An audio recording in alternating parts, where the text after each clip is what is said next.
bar was full when the door opened. Nobody expected what walked in. An old woman, thin, worn-out coat, plastic bag in one hand. She didn't look at the men, didn't look at anything except the wall. She walked straight to it, put her hand on one of the photos, and asked, in a voice barely above a whisper, "Why is my son's photo on that wall?" No one answered. But every man in that room looked at the same place, not at her, at the name under the photo. Her name was Dorothy Malone. Most people who loved her called her Dot.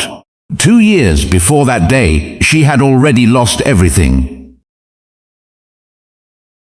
Dot Malone was 71 years old, 5'2" on a good day. The kind of woman who had a dish towel over her shoulder before the coffee finished brewing. She knew every neighbor on her block by first name. Not just the adults. The kids too, their birthdays, the names of their pets. She never wrote any of it down. She just remembered. She kept a garden in the backyard. Tomatoes mostly. Even after her knees made it hard to kneel down, she did it anyway. She used to say, "You can buy a tomato at any store on any corner, but it won't taste like this, because this one, you grew yourself." That was Dot, before everything changed. It didn't happen all at once. First it was the job. Her body had been sending signals for years. The knee that never fully healed. The back that locked up on bad mornings. She pushed through longer than she should have. But eventually, the body wins. It always wins. With the job gone, the savings started going too. Not a fortune, but enough, she thought, to cushion things for a while. It lasted about 14 months. Then the apartment. 18 years she had lived in that place. The same window she sat by every morning with her coffee, watching the street wake up, watching the seasons change. 18 years of small routines that made a life feel like a life. Gone. But through all of it, there was Jesse, her son, Jesse Malone. Jesse called every single week, without fail. Not a quick check-in, a real call. He asked how she was sleeping, whether the knee was bothering her, whether she'd eaten something decent that day. He noticed when her voice was off, even when she was trying to sound fine. Especially then. He showed up when things got hard, without being asked, without making a production of it. He just showed up, paid what needed paying, fixed what needed fixing. And not once, not a single time, did he make her feel like a burden for needing it. That's rarer than people think. The helping without the weight. The showing up without the reminder that you showed up. Jesse had that naturally. And for Dot, he was the reason she kept going. As long as Jesse was calling on Sunday evenings, she could get through anything. And then, one Wednesday morning, the phone rang, and it wasn't Jesse, it was about Jesse. An accident, sudden, no warning, no chance to get there. No chance to say the things that had been sitting unsaid between them. Jesse was gone before anyone reached him. Dot didn't have anyone else. No husband, no siblings close enough to lean on. A few friends came to the funeral. 12 people and a pastor who had never met her son. And afterward, those friends called for a while. And then, their lives moved forward, while hers stopped completely. Within 8 months, she was on the street. She had lost the job, the savings, the apartment. Then Jesse. Everything the world uses to tell you who you are, gone. And yet, she still got up every morning. Still folded her hands when she sat down. Still looked people in the eye. Like none of it had touched the part of her that actually mattered. She carried what she had left in that one plastic bag and kept going. She had buried Jesse. She had said goodbye. She thought she knew everything there was to know about her son.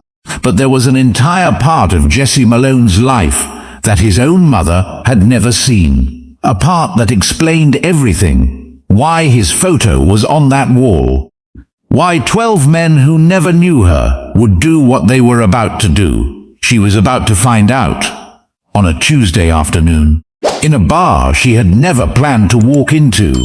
She hadn't even meant to be in that part of town. Dot had heard about a shelter on the north side. Someone told her they had space. So she walked. She walked further than she intended, further than her knees should have allowed. But when you don't have options, you walk. You keep walking until you find something, or until your body tells you it's done for the day. When she finally got there, the woman at the front desk didn't even look up. Full, sorry, try again tomorrow. That was it. No eye contact, no suggestion of somewhere else to go. Just full, sorry, next. Dot stood outside for a moment. The cold was the kind that gets into your bones. Not dramatic, just steady, the kind that doesn't hurt anymore. It just sits there. She didn't know this part of town well. She had walked further east than usual, and she was tired. Not just physically tired. The kind of tired that settles somewhere deeper, where words don't really reach. She needed to stop, just for a minute, just long enough to catch her breath. She found a wall to lean against. Outside a bar. She wasn't going in. She just needed the wall. 30 seconds, maybe a minute. She closed her eyes, breathed, and when she opened them, she looked through the window. The way you do when you're standing still and your eyes just go somewhere. Not looking for anything, just looking. The inside of the bar was dim, a few lights over the tables, some neon near the back, and on the far wall, photographs, dozens of them, black and white, color, some faded at the edges, some recent, framed patches beside them, names written underneath in thick black marker, dates next to the names. Dot's eyes moved across them slowly. The way you look at something without really seeing it, until you do. Her eyes stopped. She didn't understand it at first. That split second between seeing something and your brain catching up to what your eyes already know. She knew that face. She knew it before she knew it. The way you recognize someone you love. Across a crowded room, across years, across everything time does to a face. You still know. Jesse, his name underneath. Written in that same thick black marker. And a date. The same date she had been carrying in her chest for 2 years. The date she already knew by heart. Would always know by heart. She didn't move.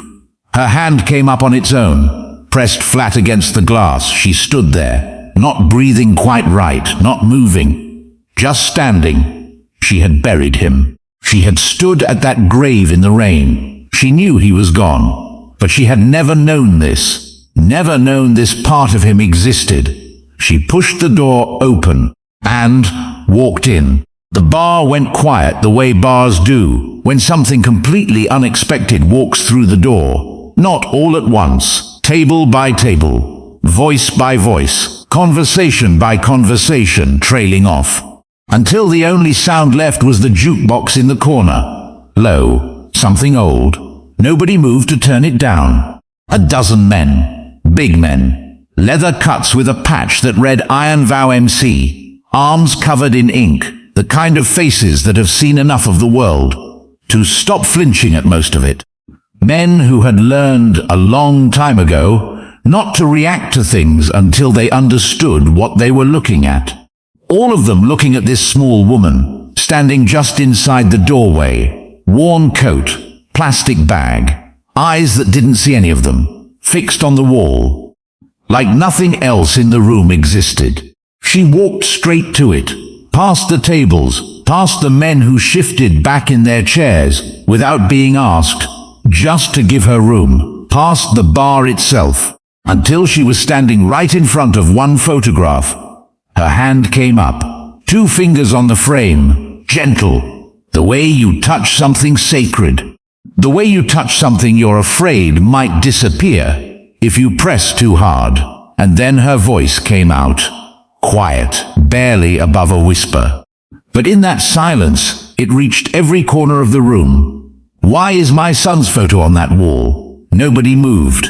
Then, a chair scraped back from a table in the far corner. Mac stood up. Thomas Greer, 48 years old, 6'3", built like a man who had never once backed down from anything in his life. Forearms covered in 19 years of road and ink. The kind of man who walked into rooms, and the rooms rearranged themselves around him, without anyone deciding to do it. He had been with Iron Vow longer than most of the men in that bar had been riding at all. He walked across the room, slow, unhurried, stopped beside Dot, looked at the photograph on the wall, then looked at her face standing next to it. He saw it immediately. The jaw, the shape of the eyes, the way she held herself, even after everything she had clearly been through, even after the streets and the cold and the years of carrying too much alone. She still had it. That quiet dignity that nobody had given her, that she just had. Jessie had carried it too, in exactly the same way. Mac's voice came out softer than he expected. "Are you Jessie's mom?" Dot looked up at him. "I am." He looked back at the room, at every man sitting perfectly still, perfectly quiet, watching. "Come sit down," he said. "Please." He pulled out the nearest chair. Dot sat, placed her plastic bag carefully on the floor beside her feet, folded her hands on the table in front of her, like she was preparing for something. Nobody asked anyone to do anything, but a man nobody designated stood up, walked to the bar, came back with a glass of water, set it in front of her without a word, went back to his seat. 2 minutes later, another man came out from the back, a plate of food from the kitchen, set it down beside the water, went back to his seat like it was nothing. Dot looked at the plate, then looked up at the man who had brought it.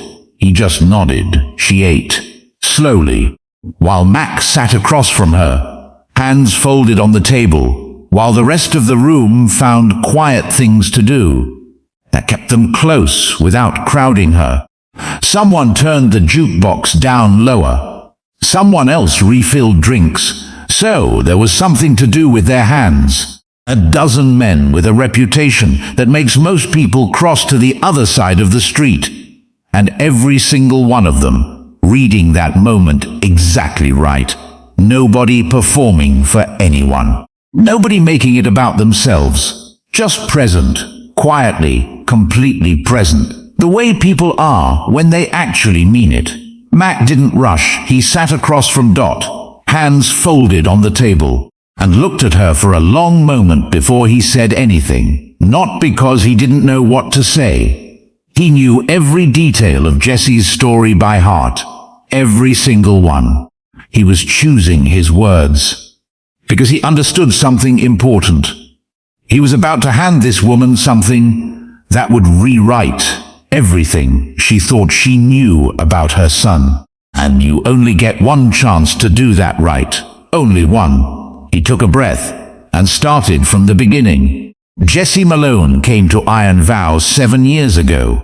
26 years old, quiet, careful with his words in a way that made people underestimate him until they had known him long enough to understand that the quiet wasn't emptiness, it was depth. He had a way of watching a room before he decided to be in it, of listening twice as long as he spoke, of making you feel, when he finally did speak, that what he said actually mattered, because it did. Mac first saw him at a ride. A friend of a friend. Just along for the day. Nothing special about the introduction. But something about the way Jessie carried himself made Mac pay attention. They talked that afternoon, 3 hours, about nothing specific, and about everything that actually mattered. Mac had learned a long time ago, 3 hours of real conversation tells you more about a person than 3 years of surface talk. And after those 3 hours, Mac knew. Jessie patched in 18 months later, and the man who arrived quiet and careful slowly became something Iron Vow hadn't seen in a long time. He wasn't the loudest one in the room, wasn't the type to fill a space with noise just to make sure everyone knew he was there. But when Jessie spoke, People listened, without knowing exactly why they were listening. When something needed doing, Jesse was already doing it before anyone asked. When a brother hit a bad stretch, Jesse was the one who showed up at the door. Not to fix it, not to give advice nobody asked for, just to be there, to sit with someone in the hard part, without needing it to be anything other than what it was. One of the guys told Dot a story she hadn't heard before. There was a night, maybe 3 years before the accident, when Jesse showed up at Mac's door at 2 in the morning. No call ahead, just knocked. Mac opened the door. Jesse held up a six-pack and said, "I don't need anything, I just didn't want you to be alone tonight." Mac had never told Jesse what was going on that night, never told anyone. Jesse just knew. That was the thing about him. He didn't wait to be asked. He just showed up, at the right door, at the right time, every time. Mac stopped, looked at Dot directly. "He talked about you." His voice was steady, but quiet. A lot. More than he probably knew he did. Dot's hands tightened slightly around the glass of water in front of her. She didn't say anything, just listened. "He kept a photo of you," Mac said. "Carried it everywhere. Every single day." He reached into the inside pocket of his cut, slowly, and placed something on the table between them. A photograph, worn at the edges, creased down the middle, from years of being folded and unfolded. Dot and Jesse. She looked younger in it by at least 20 years. Jesse looked maybe 15 or 16. They were laughing at something happening just off to the left of the camera. The kind of laugh that happens before you know you're being photographed. The kind you can't fake. Dot picked it up with both hands. She didn't say anything for a long time, just looked at it. The way you look at something you thought was gone forever, that suddenly appears right in front of you. Mac gave her that moment, didn't rush her, didn't fill the silence, just waited until she was ready. "He said he was going to call you," Mac said quietly. "He talked about it all the time. Said he needed to explain everything. Wanted you to understand who he had become. Who these people were to him. He just kept waiting for the moment to feel right." He paused. The right moment never came. The accident was sudden. No warning, no time. Jesse was gone before anyone reached him. Iron Vow had looked for Dot afterward. Tried to find next of kin the way they always did when they lost a brother. But the address Jesse had on file was years old. The phone number, disconnected. They hit walls everywhere they turned. And eventually, the trail went cold. They put his photo on the wall, the way they did for every brother they lost, because that wall wasn't decoration. It wasn't a memorial for strangers. It was family. Gone, but not forgotten. Never forgotten. "We didn't know you were on the street," Mac said. Jess didn't know either. "He thought you were okay. He thought there was more time." Dot looked at the photograph in her hands, then looked up at Mac. "He was a good man," she said, her voice steady. The kind of steady that costs everything a person has left to hold on to. "He was the best of us." The room was still quiet, but it was a different quiet now, not the stunned silence of when Dot first walked in. Something had shifted. The kind of stillness that settles over a room when something true has just been said out loud, when something that needed to be known finally is. Mac called over some of the other men, one by one. Each of them came and sat down, and each one told their own piece of the story, in their own words, their own memories of Jesse. The time he drove 4 hours in the middle of the night because a brother needed a ride and had nobody else to call. The time he showed up at a funeral for a man he barely knew because the man's family had nobody there, and Jesse didn't think anyone should be buried without someone standing at the grave who actually cared. The time he spent 3 weekends straight helping an older member fix up a house that had fallen apart without ever mentioning it to anyone. Not once. Story after story, piece after piece. A portrait of a man, built one memory at a time. Dot sat through all of it, listened to every word, asked questions when she needed to. And slowly, the Jessie she thought she knew became someone larger, someone fuller, someone whose quiet kindness had touched more lives than she ever knew. At some point, without anyone deciding it, the room had shifted. It wasn't a bar anymore. Not really. It was something closer to a kitchen table. The kind where people sit for hours, not because they have somewhere to be, but because leaving feels wrong, because the person across from you needs you there. And you know it, and so you stay. Dot had raised Jesse alone, worked for him, worried for him, waited for his calls every Sunday. She thought she knew who he was, and she did. She knew the boy, she knew the son. What she hadn't known was the man he had become when she wasn't in the room. The kind of man other people told stories about. The kind of man a room full of people sat around a table for, to make sure his mother knew exactly who he was. She raised him to be good. She just hadn't known how far that goodness had reached. Both of them had been waiting. Jesse waiting for the right moment to call, to explain everything, to bring his two worlds together. Dot waiting for the next Sunday evening, for the voice she knew better than any other. Both of them certain there was more time ahead. Both of them carrying something they meant to put down together. That moment never came. Jesse kept that photograph in his pocket. Every single day, folded and unfolded so many times the crease ran straight down the middle. He was going to call, he just kept waiting for the right moment. Jesse didn't.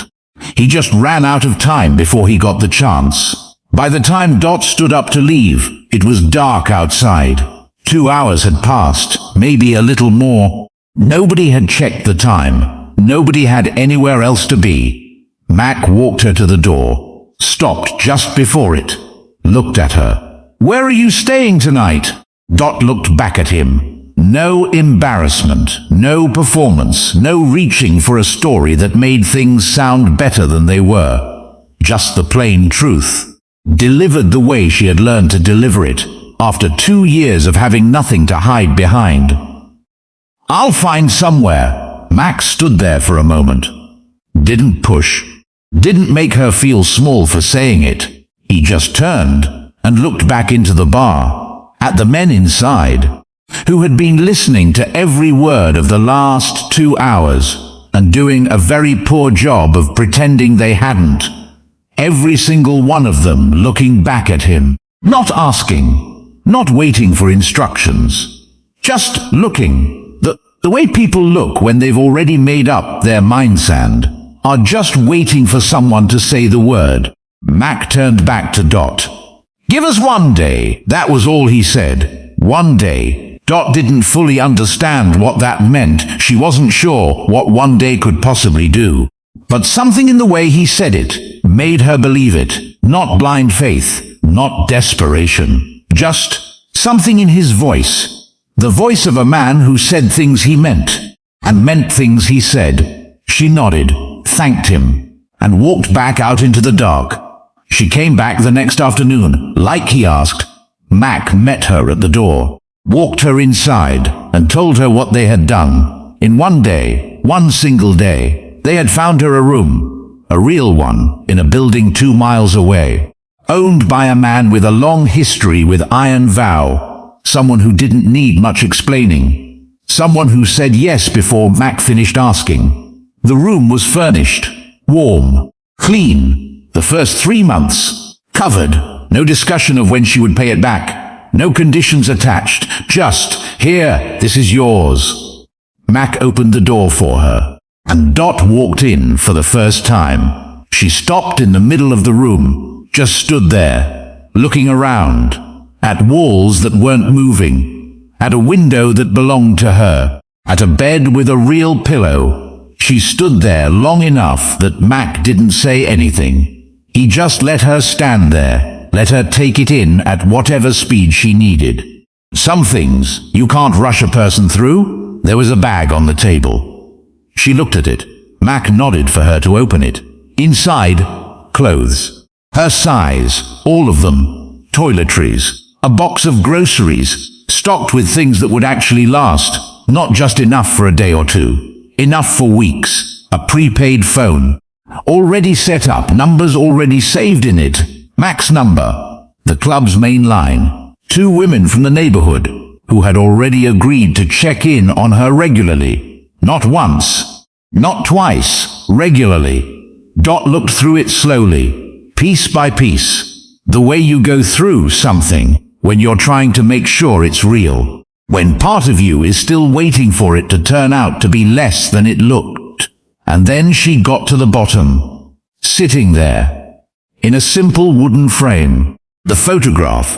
The one Mac had placed on the table between them the night before. Her and Jesse. Laughing at something just off camera. 20 years younger. Before everything. She picked it up. Held it with both hands.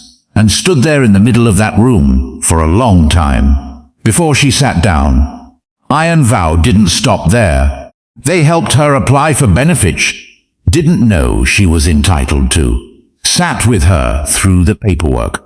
The kind of paperwork that defeats people, not because they can't read, but because nobody ever showed them where to start. They connected her with a doctor. Someone who saw her without making it complicated.